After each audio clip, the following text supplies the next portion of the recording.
Waalaikumsalam warahmatullahi wabarakatuh.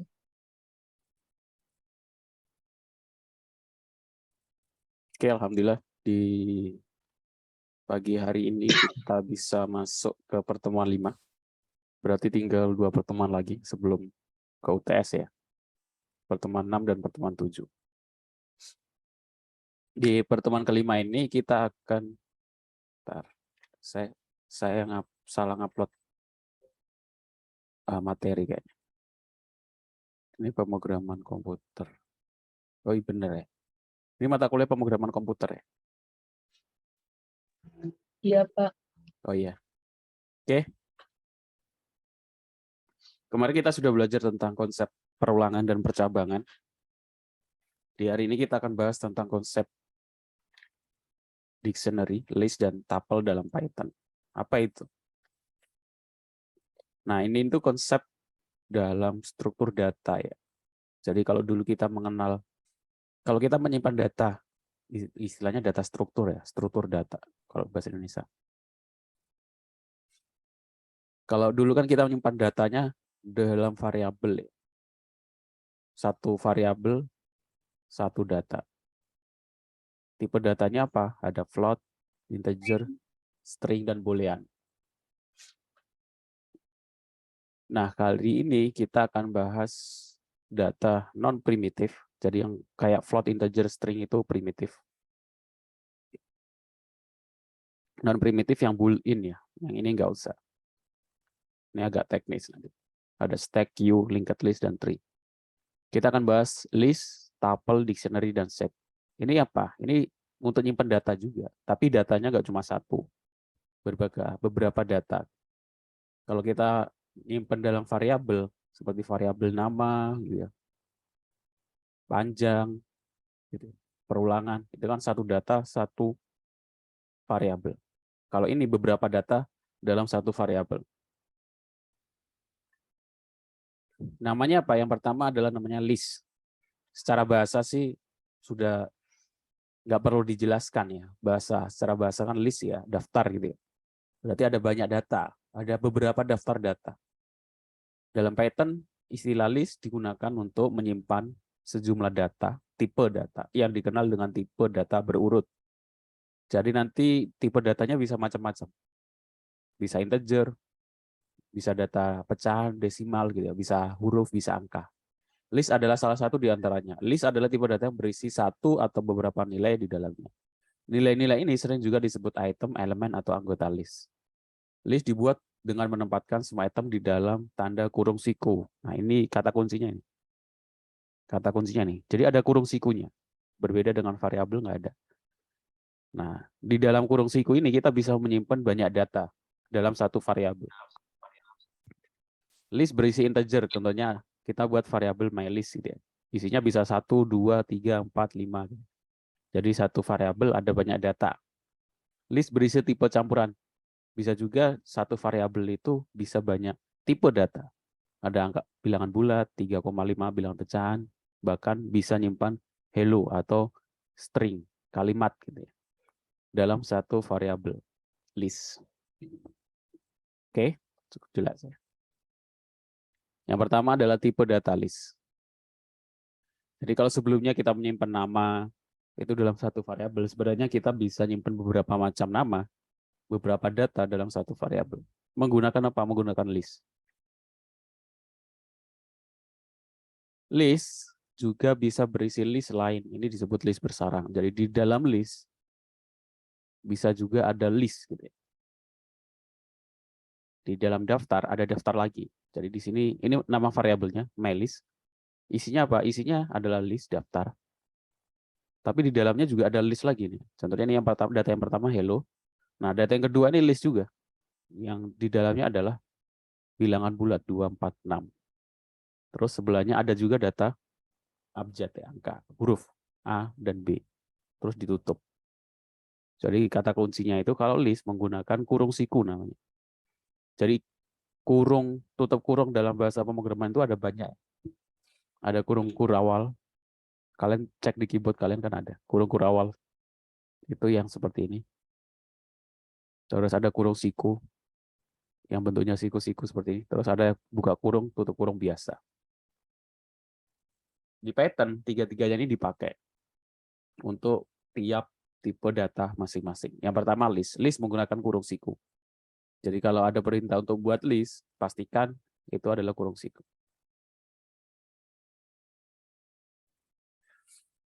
Nah, cara mengakses listnya bagaimana? Kita pengen mengakses data di dalam list atau data dalam daftar. Caranya adalah dengan menyebutkan nomor absennya. Gitu. Jadi sama seperti kalau saya punya daftar nama mahasiswa di kelas gitu ya. Saya panggil kan dengan bisa menggunakan panggil nomor absennya. Nah, untuk mengakses list itu sama. Cara manggilnya untuk mengakses anggota list, daftar dalam list, itu menggunakan nomor urutnya. Nah, dalam bahasa pemrograman, nomor urutnya dimulai dari 0 sampai terakhir. Gitu ya. Jadi mulainya dari 0. Index list dimulai dari 0. Atau nomor absennya itu dimulai dari 0. Contohnya saya punya mailis, terus isinya itu I Love Programming 2017. Ya. Jadi urutannya adalah, ini nomor urut 0, 1, 2, 3, 4. Jadi kalau saya pengen ngambil yang I, ya nama variabelnya mailis, nomor urut berapa? 0. Jadi kalau kita pengen cetak, tinggal print mailis 0. Contohnya bagaimana? Saya kasih contoh.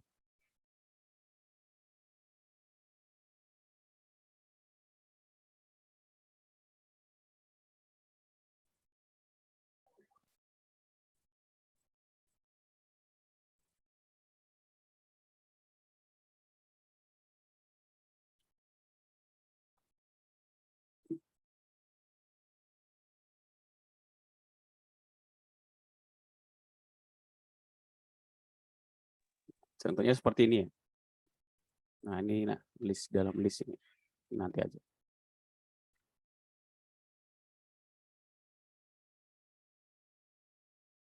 Contohnya saya punya daftar, nama variabelnya daftar.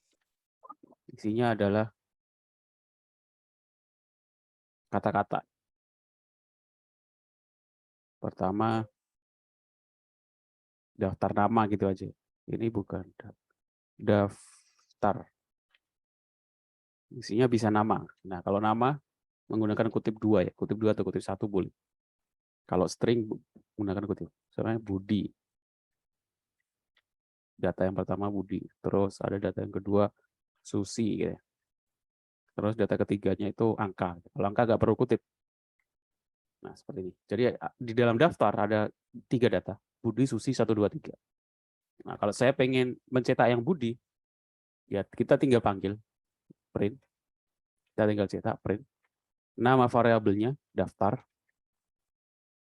Diikuti dengan nomor urutnya. Nomor urut absennya berapa? 0. Menggunakan siku. Oke, jelas ya. Kalau dijalankan, saya save dulu. Ini kalau masih ada lingkaran di sini, artinya belum di save kalau di VS Code.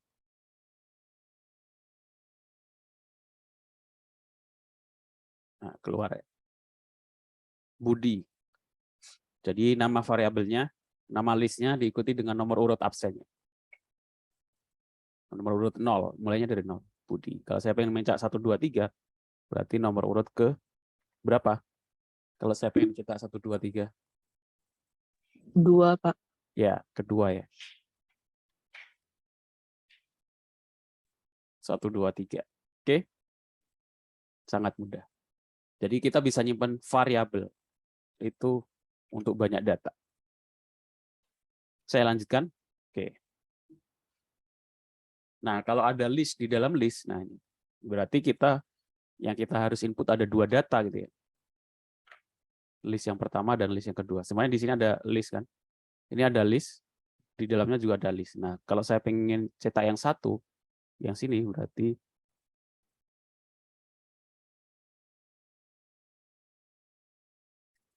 sebenarnya pengen cetak output 3 ya. 3 itu posisi di sini. Berarti nomor urut 1, posisi di listnya juga nomor urut 2. Berarti 1, 2. Jadi 2 variabel. 2 nomor absen. Oke. Nah, kita bisa mencetak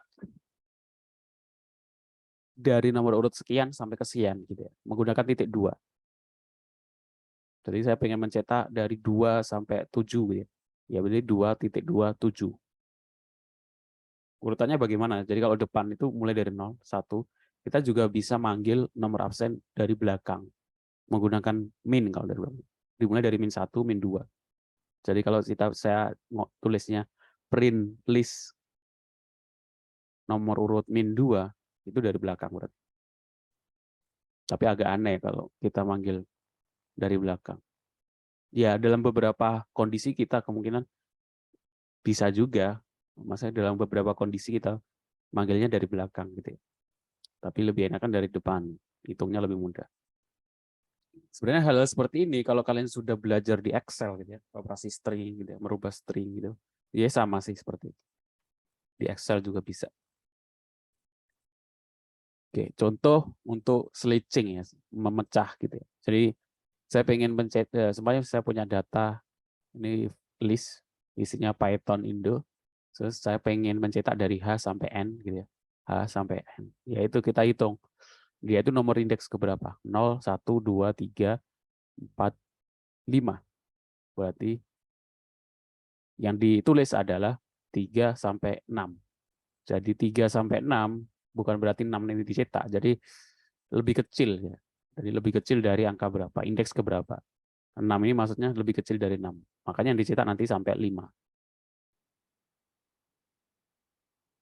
Nah, kalau saya pengen mencetak dari angka indeks ke 2 sampai terakhir. Nah, kalau sampai terakhir, kita nggak perlu nyari tahu yang terakhir itu indeksnya berapa, nomor urut berapa. Kita tinggal kita kosongin. Jadi contohnya di sini, kita pengen nyetak nomor 4, indeks nomor 4 sampai ke 0, kita tinggal print data 4.2 dikosongin 0. Artinya kalau kosong ini berarti sampai terakhir. Dibalik juga kalau depannya kosong langsung titik 25 berarti dari 5 sampai ke depan. Oke, cukup jelas ya. Ada pertanyaan sampai di sini? Habis ini kalian langsung praktekkan. Nanti saya kasih tugas biar praktek implementasi dari list. Kalau tadi adalah proses mengambil atau mencetak list. Nah, bagaimana kalau saya pengen mengubah datanya? Nah, list adalah tipe data yang bersifat mutable. Jadi nanti ada tipe data, tipe struktur data yang sifatnya immutable. Apa itu? Kalau bersifat mutable artinya anggotanya bisa dirubah. Jadi nanti ada tipe data lain, setelah ini saya jelaskan, yang anggotanya itu tidak bisa dirubah. Kalau yang list ini bisa dirubah. Nah, supaya saya pengen merubah datanya bagaimana? Kalau kita pengen merubah datanya, sama seperti kita memberi nilai pada variabel. Sebenarnya saya pengen punya variabel panjang sama dengan 10 gitu ya. Artinya kan nilai 10 ini kita masukkan ke dalam variabel panjang. Kalau list ya sama, bedanya kita harus tentukan nomor indeksnya ke berapa gitu ya. Saya punya data. Saya pengen ngasih data isi listnya gitu ya. Ya kita semuanya data pertama ya, data 0 kita masukkan 1. Berarti angka 1 ini masuk ke list di indeks ke 0. Nanti dirubah. Contohnya saya punya variabel ganjil gitu. Datanya 1, 3, 4, 7, 9. Saya pengen ngerubah yang 4 menjadi 5 gitu. Ubah item ketiga, indeks kedua. Jadi dia langsung tinggal dirubah ganjil 2 sama dengan 5. Jadi indeks nomor 2, 4 ini dirubah ke 5. Kalau kita cetak nanti dia akan berubah menjadi 1, 2, 3, 5. Saya kasih contoh.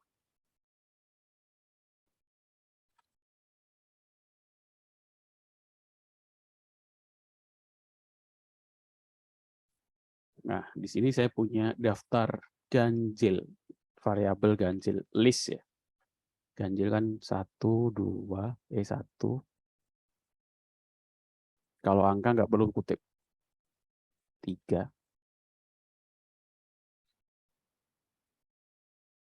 4, 7, 9. Nah, ini 4 kan ganjil genap ya. Kita rubah menjadi 5. Caranya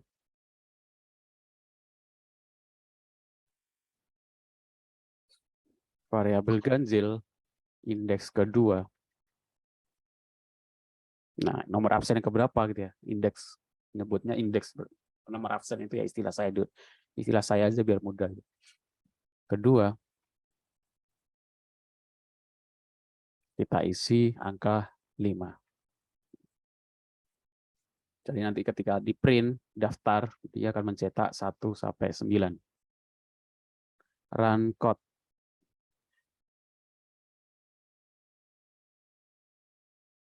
Oh iya, nama variabelnya ganjil, bukan daftar. Kita save. Nah, ini ada koma 2 kali.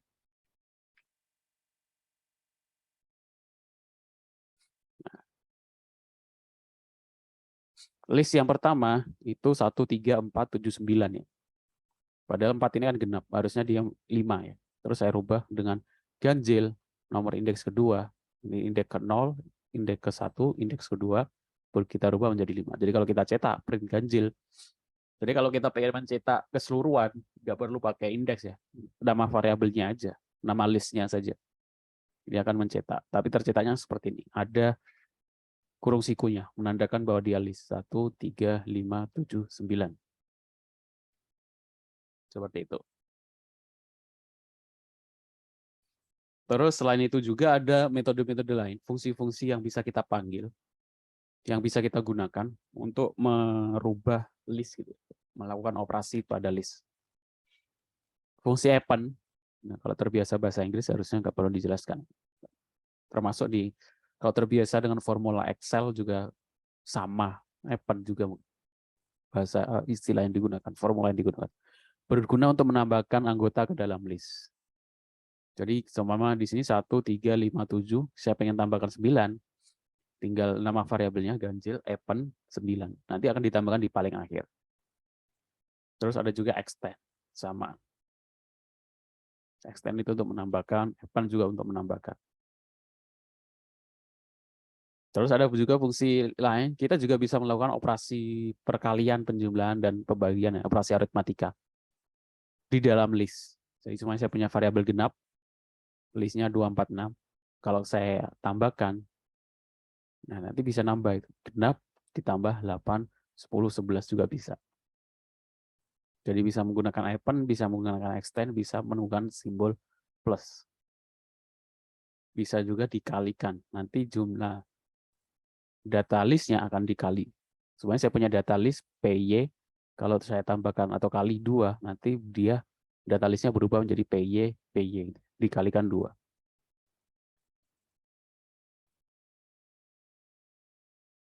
Untuk menyisipkan, kalau tadi kita bisa menyisipkan, merubah data. Kalau menyisipkan menggunakan insert, secara bahasa insert kan, memasukkan insert. Nah, kalau insert, data yang harus dimasukkan itu ada 2 ya, nomor urutnya sama datanya. Jadi bedakan antara merubah sama insert ya. Kalau merubah itu merubah datanya, kalau insert itu menambahkan data di tengah-tengah. Kalau di sini ada variabel ganjil, datanya 5, 7, 11, 13, 15 gitu kan. Harusnya di sini ada 9 kan. Nah, kita sisipkan insert menggunakan fungsi insert. Nah, kalau insert ada 2 yang harus diisi gitu ya. Kalau di Excel gitu ya. Baik, koma. Indeks keberapa, terus datanya apa. Indeks ya. Kalau 29 artinya nomor urut 2, data 9 akan disisipkan. Jadi ini 0, 1, 2 di sini tengah akan ditambahkan 9. Jadi kalau kita cetak 5, 7, ada data baru 9, baru data setelahnya. Oke, cukup jelas? Ada pertanyaan sampai sini? Saya lanjutkan. Belum, Pak. Soalnya ada data tuple, bacanya tuple. Bahasa Indonesia-nya apa ya tuple? Ada yang tahu bahasa Indonesia-nya? Saya juga penasaran, belum ngecek. Buka Google Translate, kita tulis bahasa Inggris ya, tuple.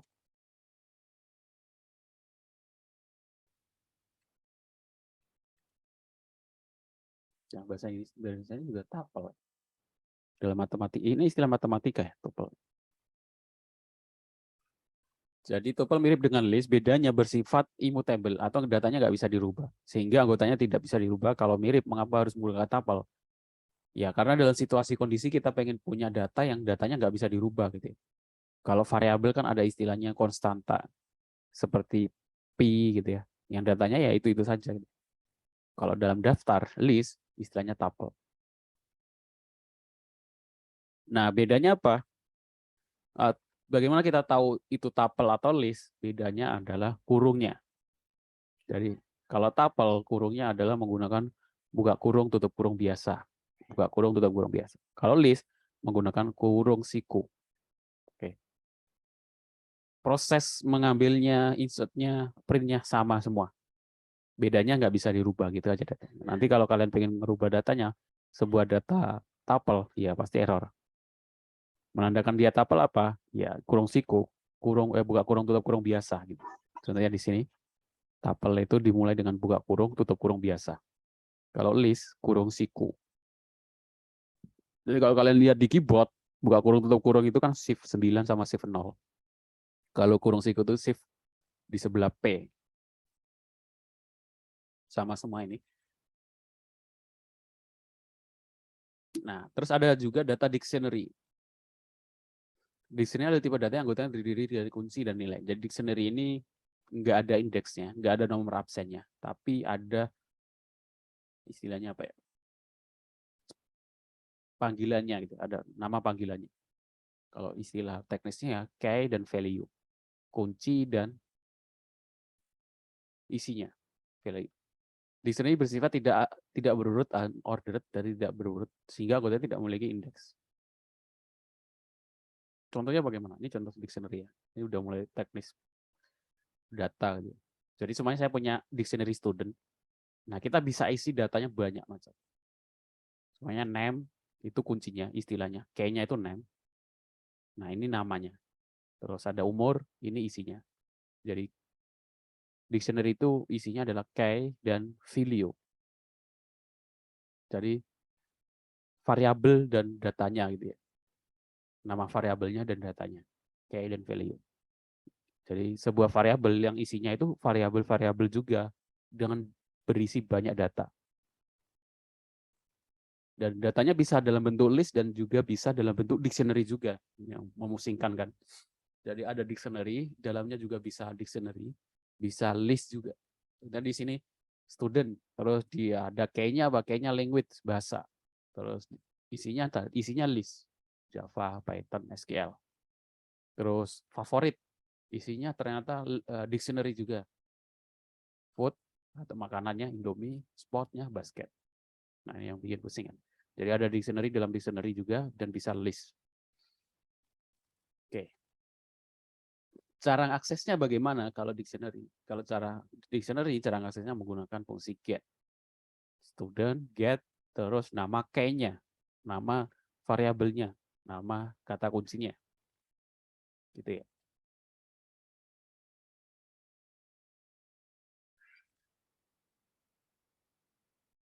Terus yang terakhir ada set. Dictionary terlalu teknis ya. Kalian segera tahu aja karena jurusannya teknik lingkungan. Set apa? Set itu. Set merupakan struktur data yang memiliki kelebihan yaitu bersifat unik. Jadi bedanya. Nah, ini sebenarnya kita pengen punya daftar, tapi daftar itu nggak boleh ada yang sama gitu. Satu datanya itu nggak boleh ada yang sama. Maka kita bisa menggunakan set. Tandanya itu set apa? Pakai kurung kurawal. Tadi udah 3 macam buka kurung tutup kurung di Python digunakan untuk data-data yang berbeda. Yang kurung kurawal ini terakhir ini kita menggunakannya untuk set. Set itu apa? Data yang list yang nggak boleh ada yang sama. Kita menggunakan. Jadi di contohnya saya punya variable food, makanan. Isinya adalah burger, pizza, sup. Nah, ini ada burger lagi.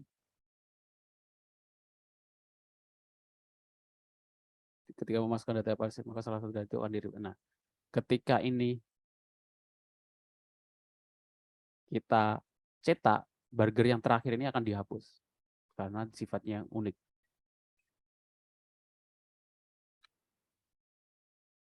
Oke. Nah, biar supaya lebih jelas, silakan dikerjakan. Buatlah program list untuk memasukkan NIM. Jadi nanti kalian masukkan NIM-nya. Masukkan NIM ke dalam sebuah variabel list.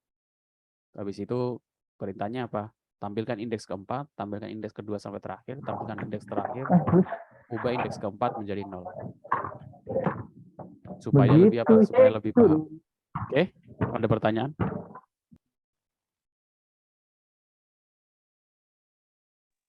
Untuk pengumpulan tugasnya seperti apa?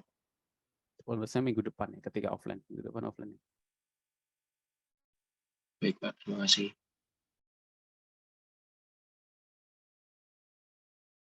Oke, ada. Kalau nggak ada pertanyaan lagi, saya cukupkan. Oh, ternyata Zoom saya akan selesai 10 menit. Terima kasih untuk yang sudah datang. Saya mohon maaf kalau ada salah-salah kata. Saya akhiri. Assalamualaikum warahmatullahi wabarakatuh. Waalaikumsalam warahmatullahi wabarakatuh. Terima kasih, Pak. Terima kasih, Pak. Terima kasih.